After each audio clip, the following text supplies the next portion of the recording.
देखते हैं घर्षण कोण होता क्या है।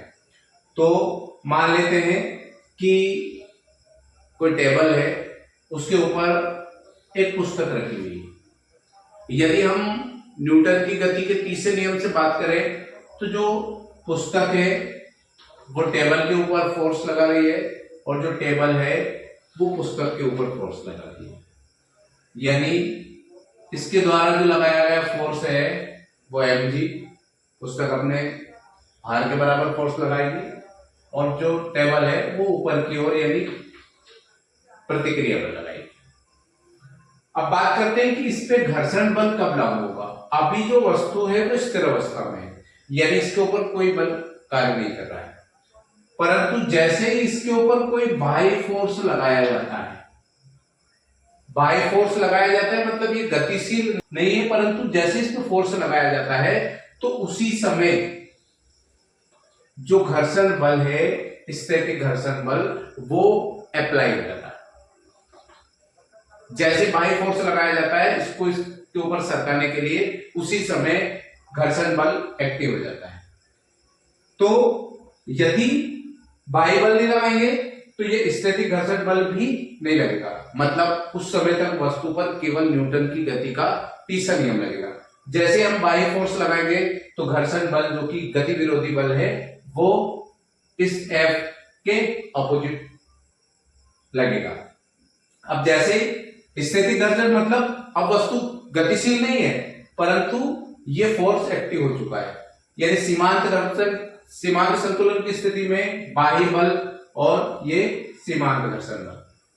अब जैसे हम देखते हैं कि यहां पर घर्षण कोण क्या है, क्योंकि हमारा टॉपिक है घर्षण कोण क्या है, तो यहां से हम देखते हैं ये अभिलंब प्रतिक्रिया और ये घर्षण बल, इन दोनों का जो परिणामी है, यानी अभिलंब प्रतिक्रिया और घर्षण बल का जो परिणामी है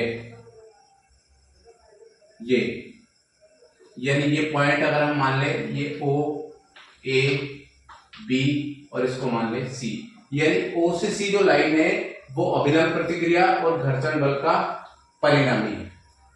तो जो घर्षण बल होता है वो घर्षण बल अभिलंब प्रतिक्रिया तथा अभिलंब प्रतिक्रिया तथा घर्षण बल के परिणामी के बीच बना हुआ कोण होता है। यानी यहां पर जो एंगल बनेगा इस एंगल को ही हम घर्षण कोण कहेंगे। हमें निकालना है ये वाला एंगल, तो हम यहां पर एक चतुर्भुज बना लेते हैं। तो यहां से हम देखते हैं O से A तक मतलब घर्षण बल, ये भुजा इसके बराबर है यानी ये भी यही मान निकलेगा। O से B तक यानी अभिलंब प्रतिक्रिया, तो ये दूरी भी अभिलंब प्रतिक्रिया होगी। इस प्रकार हम इस त्रिभुज के अंदर देख लेते हैं समकोण त्रिभुज,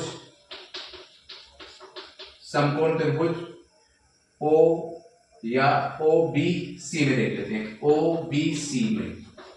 तो यहां से यदि हम देखें तो हम मान निकाल लेते हैं tan lambda, tan lambda, tan बराबर लंब बटे आधार। तो देखते हैं इसका लंब क्या होगा, लंब जो होगा वो होगा BC। BC तो होगा क्योंकि एंगल यहां बन रहा है, तो ये वाली लाइन जो है आधार होगी और ये लंब होगी, तो BC लंब बटे आधार, तो आधार हो गया हमारा OB। यहां से यदि हम देखें तो tan लैम्डा बराबर B से C की वैल्यू कितनी है हमारे पास, B से C यानी Fs, ये मान है हमारा Fs बटे O से B यानी R, यानी tan लैम्डा बराबर हुआ Fs बटे R। अब जो घर्षण के नियम है, घर्षण के नियम के हिसाब से हम जानते हैं Fs बराबर μs R होता है, यानी घर्षण बल जो है वो अभिलंब प्रतिक्रिया के समानुपाती होता है। तो यहां से Fs का मान रख देंगे, Fs बराबर हो जाएगा μs R बटे R, तो R से R कैंसिल हो जाएगा।